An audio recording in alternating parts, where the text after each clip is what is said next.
The Secret of Silverthorne Park, a Miss Marple Mystery. Hi there, welcome back to Haunting Vales. Tonight's mystery begins at Silverthorne Park, where a quiet discovery leads Miss Marple toward a long-buried secret. Before we uncover the truth hidden within Silverthorne Park, don't forget to subscribe for more haunting Miss Marple mysteries on Haunting Vales. Chapter 1: The Strange Quiet of Silverthorne Park. Silverthorne Park had stood on the edge of the village for longer than anyone could remember. The old stone house overlooked a broad lake that reflected the grey autumn sky. Ancient oak trees lined the winding drive. Their branches reached over the gravel like silent guardians, keeping watch over every visitor who arrived. From a distance, the estate looked peaceful, comfortable, the sort of place where nothing truly dreadful could ever happen. Villagers liked to believe that. They often said the grand house had survived wars, storms, and generations of stubborn owners without losing its dignity. Even so, there was always something about the place that made people lower their voices as they passed the gates. It wasn't fear exactly. More a feeling that the house was listening. The morning began with steady rain tapping softly against the tall windows. A pale mist drifted across the lake, hiding the opposite shore until it seemed the water simply disappeared into nothing. Inside the house, everything followed its usual routine. Mrs. Briggs, the housekeeper, carried a silver tray through the long corridor with the confidence of someone who had worked there for nearly 30 years. The tea was fresh. The toast was warm beneath a folded cloth. Sir Malcolm Silverthorne insisted breakfast arrive at exactly 8 o'clock every morning. Not a minute sooner. Not a minute later.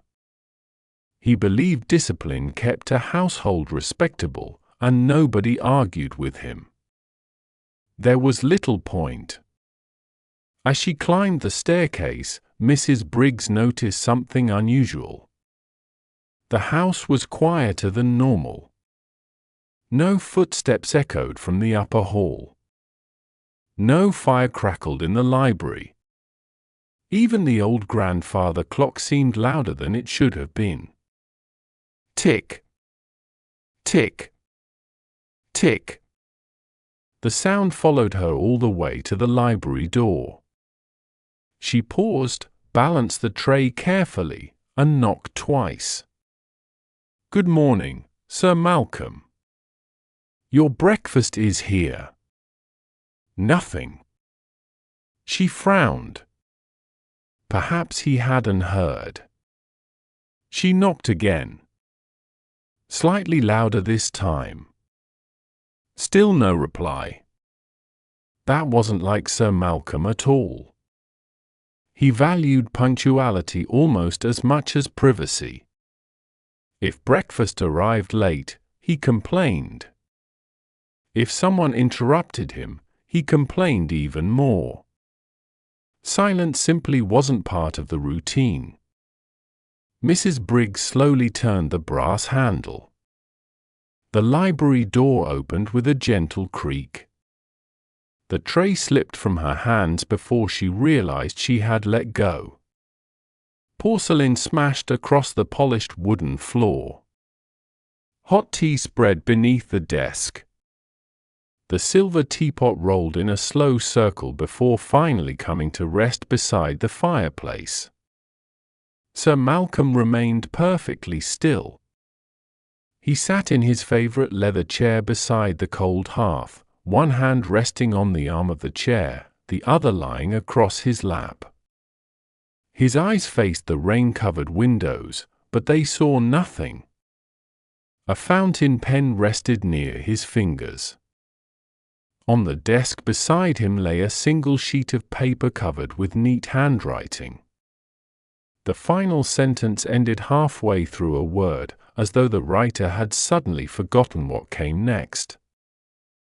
Mrs. Briggs couldn't move. For several seconds, she simply stared. Then she found her voice. Her cry echoed through the house. Doors opened upstairs. Footsteps thundered along the corridors. Servants hurried towards the library, stopping abruptly when they reached the doorway. Nobody crossed the threshold. Nobody spoke above a whisper. The room itself seemed unwilling to let the silence go. The village doctor arrived within 20 minutes. He examined Sir Malcolm carefully while everyone else waited outside. When he finally stepped into the hall, he removed his spectacles and sighed. "I'm afraid Sir Malcolm is dead." The word settled over the household like another layer of mist. Not long afterwards, Inspector Arthur Hale arrived from the county police station. He was a capable enough officer, though perhaps a little too certain of his own judgment. He strode into the library with a notebook already open, glancing around the room with quick, confident movements. "No broken windows," he said. "No sign of forced entry. Nothing appears to have been disturbed." He looked satisfied already. The doctor quietly suggested Sir Malcolm may have suffered a sudden heart attack. Inspector Hale nodded. "That seems the simplest answer." Simple answers often pleased inspectors. Miss Marple, however, had never trusted simple answers. She had come to Silverthorne Park after hearing the news from a neighbour who had arrived in St. Mary Mead with remarkable speed and even more remarkable enthusiasm for gossip. Miss Marple entered the library quietly, offering polite condolences before standing near the bookshelves where she could observe without attracting attention. She didn't rush. She never did. People revealed far more when they believed nobody was watching. Richard Silverthorne, Sir Malcolm's nephew, paced beside the fireplace, running a hand through his hair every few moments. His face looked pale, though not entirely with grief. His sister Eleanor stood near the windows with folded arms, staring at the rain outside. Neither spoke to the other. The silence between them seemed older than the events of that morning. Miss Marple allowed her eyes to wander across the room. The bookshelves were spotless. The fireplace contained only cold ash. The desk was arranged with unusual precision. Everything looked exactly as it should. Almost. She noticed 3 faint marks pressed into the carpet near the writing desk. Small patches of damp earth. Barely visible. Certainly easy to miss. Inspector Hale walked directly past them without so much as a glance. Miss Marple smiled to herself. The inspector, of course, missed it completely, she thought. He usually did. She stepped a little closer. The mud wasn't dry. It had been carried into the room after the rain had begun. Curious. Very curious. Outside, the wind stirred the branches of the great oak trees lining the drive. A flock of crows settled beside the old stone fountain in complete silence, as though waiting for permission to leave. Miss Marple looked once more at the unfinished letter resting on Sir Malcolm's desk. The ink still glistened. Something about it felt wrong. She couldn't yet explain why. But she had learned long ago to trust that feeling. Because somewhere inside Silverthorne Park, hidden beneath ordinary conversation and polite smiles, someone was protecting a secret. And secrets rarely stayed buried for long. Chapter 2: The Letter That Shouldn't Exist. By the following morning, Silverthorne Park had changed. The house no longer felt like the proud country estate it had been only a day before.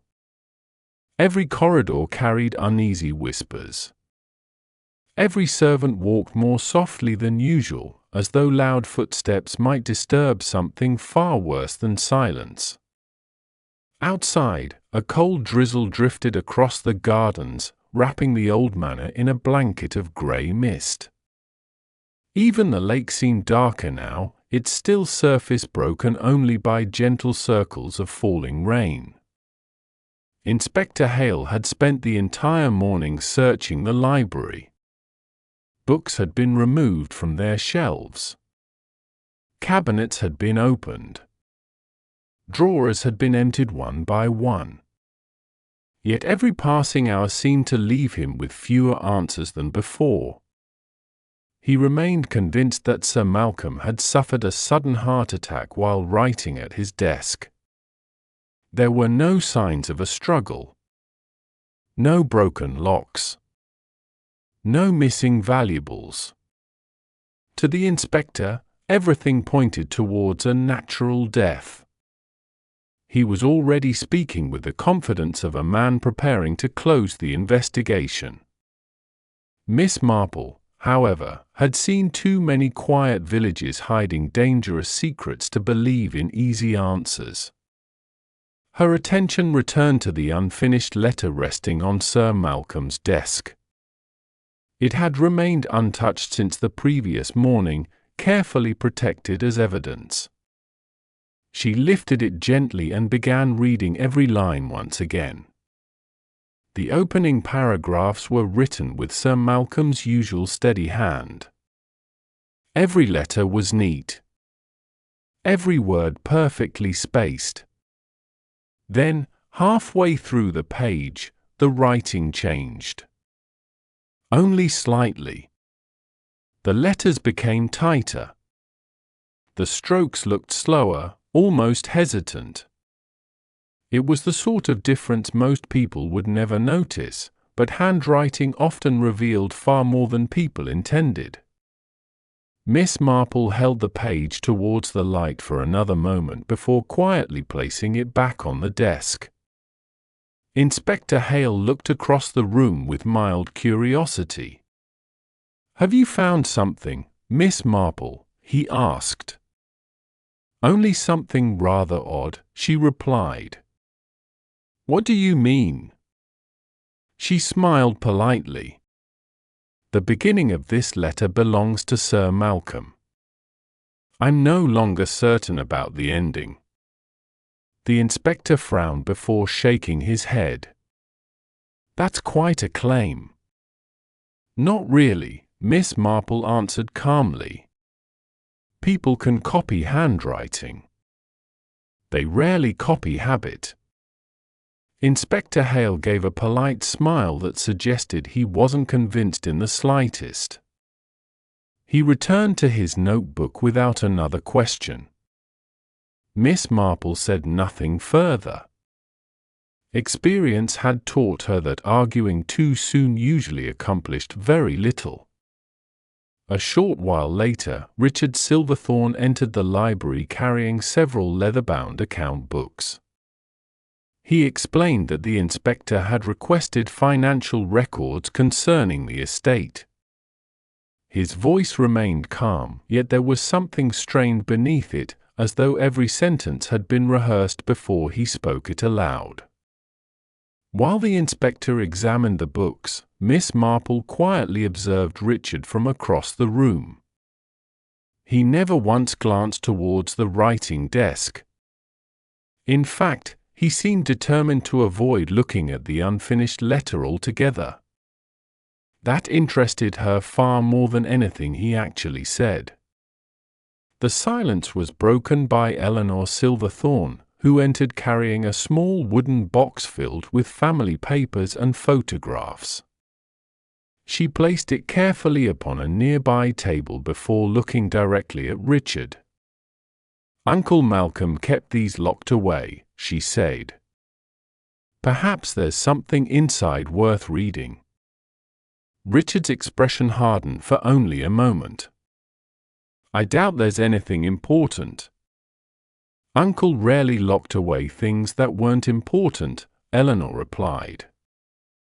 Neither spoke another word. Whatever disagreement existed between them had clearly begun long before Sir Malcolm's death. Miss Marple watched the exchange carefully. Families often buried resentments beneath polite conversation. When tragedy arrived, those old resentments had a habit of rising to the surface. Leaving the library behind, Miss Marple decided the house had little more to tell her for the moment. The gardens, on the other hand, had been left almost entirely undisturbed. She stepped outside into the cool afternoon air and followed the winding gravel path towards the lake. Rainwater clung to the hedges, while fallen leaves covered the ground in patches of gold and brown. Everything appeared peaceful. Too peaceful. Near the rose garden she found Mr. Foster, the elderly gardener, trimming damaged branches despite the weather. He greeted her warmly before returning to his work. After a few moments of casual conversation, Miss Marple asked whether Sir Malcolm had followed the same routine every evening. "Oh yes," Mr. Foster replied. "After supper he'd walk around the lake. Every single night. Didn't matter if it was raining or blowing a gale." "Did he usually walk alone?" The gardener paused before answering. "Mostly. Though 2 nights ago I heard someone following him." Miss Marple looked at him carefully. "You heard them?" "I did." "But you never saw who it was?" He shook his head. "It was too dark beneath the trees. I only remember hearing footsteps crossing the old bridge." "The bridge hidden by the reeds?" "That's the one. Nobody uses it anymore." Miss Marple thanked him and continued alone. The narrow path curved beneath towering oak trees until the forgotten bridge slowly appeared through the mist. Moss covered much of the old stone, and thick reeds almost swallowed its edges, making it invisible from the main gardens. It seemed the perfect place for someone who wished to come and go without being noticed. She stepped onto the muddy ground beside the bridge and immediately stopped. There they were. Fresh footprints. Small. Neatly shaped. The rain hadn't yet washed away their sharp edges. She crouched for a closer look, comparing them in her mind with the muddy marks she had seen on the library carpet. They matched almost perfectly. Whoever had crossed this bridge had walked into the library after the rain had already begun. That single detail changed everything. As she straightened, something bright caught her eye beneath the wet grass. It was a small silver button, polished and expensive, recently torn from someone's coat. She slipped it quietly into her pocket. It might mean nothing. Then again, the smallest things often carried the greatest importance. Before leaving, Miss Marple glanced across the lake towards the far line of ancient oak trees. For only a heartbeat she saw someone standing there. A tall figure dressed in a dark coat. Completely still. Watching her from the shelter of the mist. Then the figure stepped backwards. And vanished. Not a branch moved. Not a single footstep could be heard. Only the gentle sound of rain falling across Silverthorne Park, while somewhere inside the great house, someone was beginning to realize that Miss Marple was much closer to the truth than anyone had expected. Chapter 3: The Secret Beneath the Silver Oak. The following morning brought clear skies to Silverthorne Park, but the sunshine did nothing to soften the uneasy mood inside the house.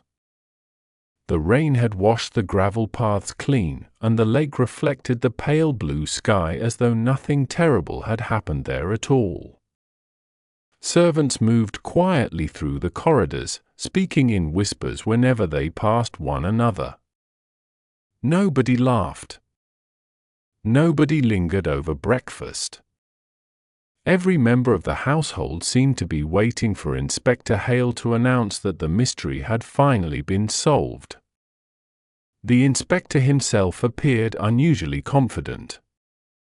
After another conversation with the village doctor, he had become convinced that Sir Malcolm's death was nothing more than a tragic heart attack. To him, the case was almost finished. Late that morning everyone gathered in the drawing-room overlooking the gardens. Richard Silverthorne stood beside the window, staring across the lawns with tired, restless eyes.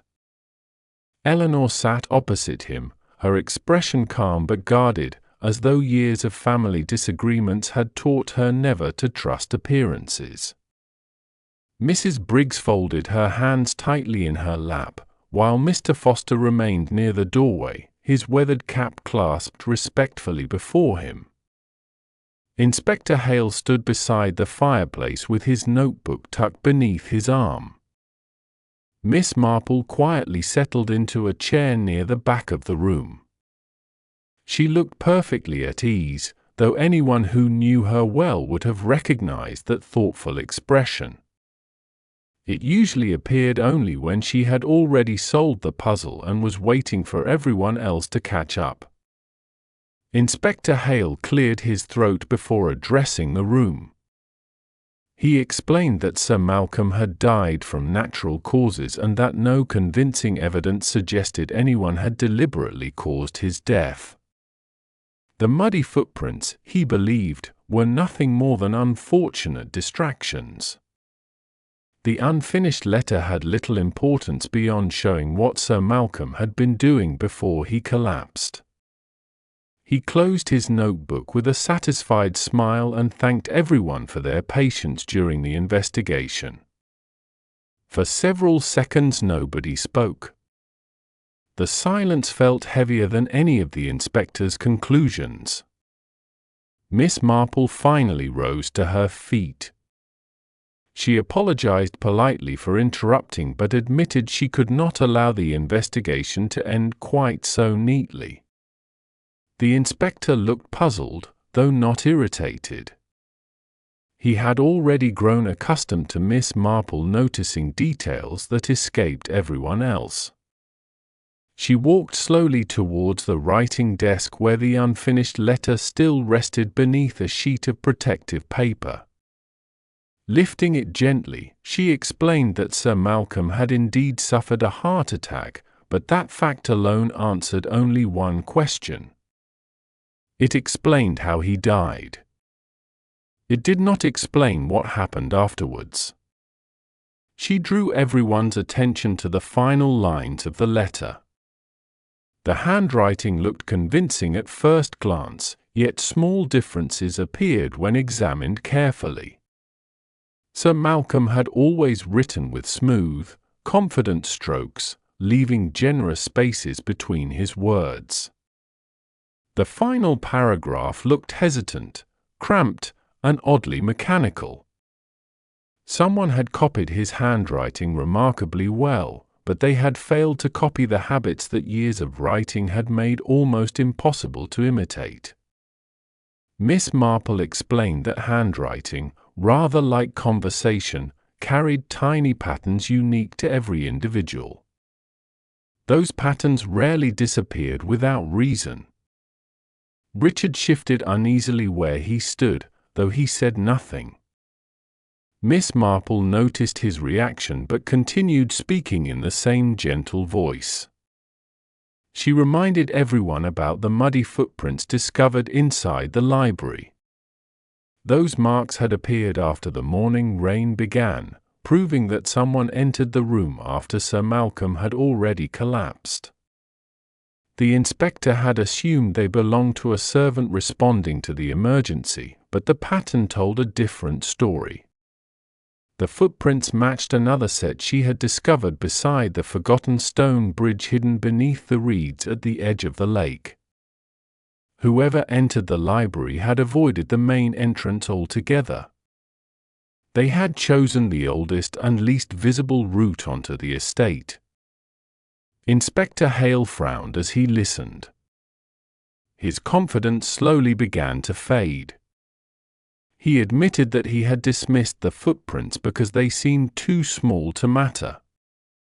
Miss Marple smiled kindly and replied that the smallest details often carried the greatest importance. Large clues attracted attention. Small ones waited patiently for someone willing to notice them. She reached into her coat pocket and carefully placed a polished silver button upon the desk. It gleamed brightly in the sunlight pouring through the tall windows. "I found this beside the bridge yesterday afternoon," she said quietly. Richard stared at the button without speaking. His face lost what little color remained. Miss Marple continued. She explained that Mrs. Briggs had mentioned seeing Richard wearing his dark wool coat the previous evening during supper. When she later examined that same coat hanging in the entrance hall, one button had been missing from the sleeve. The loose threads surrounding it were fresh, suggesting it had been torn away only recently. The button found beside the bridge matched it perfectly. It was not proof of murder, but it was proof that Richard had crossed the hidden bridge despite insisting he had never gone anywhere near that side of the estate. The room fell silent once again. Richard tried to answer, but the explanation caught in his throat before the words could escape. Inspector Hale stepped forward and quietly asked him why he had lied. Richard lowered his head and remained motionless for several moments. When he finally spoke, his voice sounded exhausted rather than frightened. He admitted meeting Sir Malcolm in the library on the evening before his death. Their conversation had begun calmly enough but soon became an argument about the future of Silverthorne Park. Sir Malcolm had recently uncovered a collection of forgotten legal documents hidden among old family papers. Those documents revealed that the estate had been inherited incorrectly many years earlier. Once the mistake was corrected, Richard would lose everything he believed would one day belong to him. Richard explained that he had pleaded with Sir Malcolm to keep the discovery private until they found another solution. Sir Malcolm refused. He insisted the truth mattered more than family pride or personal fortune. Their voices grew louder as the argument continued. Then, without warning, Sir Malcolm stopped speaking altogether. He clutched his chest, staggered backwards, and collapsed beside the desk before Richard could reach him. The doctor had been correct from the beginning. Sir Malcolm had died from a sudden heart attack. Yet panic had taken hold of Richard almost immediately. Terrified that nobody would believe his version of events, he made one desperate mistake after another. He admitted returning to the writing desk after Sir Malcolm had died. Hoping to make everything appear ordinary, he attempted to finish the unfinished letter using Sir Malcolm's own pen. Afterwards he searched the desk, believing the newly discovered property records must still be hidden somewhere nearby. Unable to find them, he escaped through the forgotten bridge before anyone else entered the library. The following morning he secretly returned once more, hoping to continue the search before the investigation uncovered what he had done. By then, however, the documents had already vanished. Miss Marple quietly nodded. She explained that Sir Malcolm himself had hidden the papers shortly before writing the letter. The clue had been there all along, concealed within the final genuine sentence he had written. Inspector Hale unfolded the page once more and read it aloud. Sir Malcolm had written that the truth would remain beneath the oldest silver oak until the proper moment arrived. Mr. Foster suddenly looked towards the gardens, his eyes widening with recognition. The oldest silver oak stood beside the lake, older than the house itself, and generations of the Silverthorne family had treated it almost as a memorial to their ancestors. Together they walked across the gardens beneath the warm afternoon sun. At the foot of the enormous tree, hidden beneath a weathered stone marker almost swallowed by moss, they discovered a small iron box sealed tightly against the damp earth. Inside rested every missing property document, perfectly preserved despite the passing years. There could now be no doubt about Sir Malcolm's intentions. Richard quietly covered his face with both hands as Inspector Hale placed him under arrest for attempting to conceal evidence and deliberately misleading the investigation. He offered no resistance. His greatest punishment, it seemed, had begun long before anyone arrived with handcuffs. As the others slowly returned towards the house, Miss Marple remained beneath the great silver oak for a few moments, listening to the gentle breeze moving through its ancient branches. Silverthorne Park had given up its secret at last, but the answer brought very little satisfaction. Sir Malcolm had not been murdered by a ruthless criminal. He had died during an argument born from fear, greed, and desperation, while the crime itself came afterwards in a hopeless attempt to bury the truth. Miss Marple had often believed that those were the saddest mysteries of all, because they began with ordinary people making one terrible decision they could never undo. If you enjoyed solving the secret of Silverthorne Park, don't forget to like the video, subscribe to the channel, and share your own theory in the comments. Did you suspect the unfinished letter, or did the forgotten bridge catch your attention first?